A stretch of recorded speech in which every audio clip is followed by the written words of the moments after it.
Рафаэль Зайнетдинов гомере буе туган колхозында хезмәт иткән. Авылның иң актив, ярдәмчел һәм игелекле ир-егетләренең берсе. Солдат хезмәтендә ул данлыклы диңгез флоты гаскәрләрендә узган, Тын океанда хезмәт иткән. Үзем теләп киттем. Мәйтәм или погран или десантный, или морской флот. Илектем өченчесенә. Шундый хәл. Ул булды Тихоокеанский флот. И я шундый туры килде, хезмәт иттем 2 крейсерда.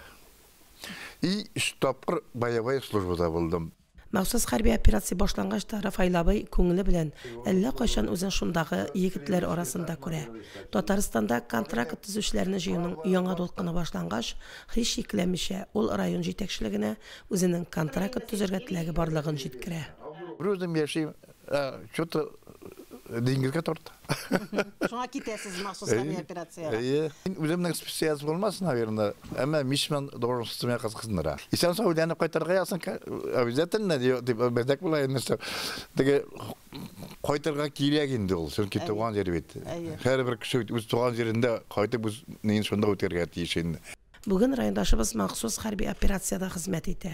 Авылда аны авылдашлары, туганнары сагынып көтәләр. Исән-сау кайтыр райондашыбыз. Фәрдә Гайнетдинова, Динар Нуртдинов, Мөслим телевидениесе.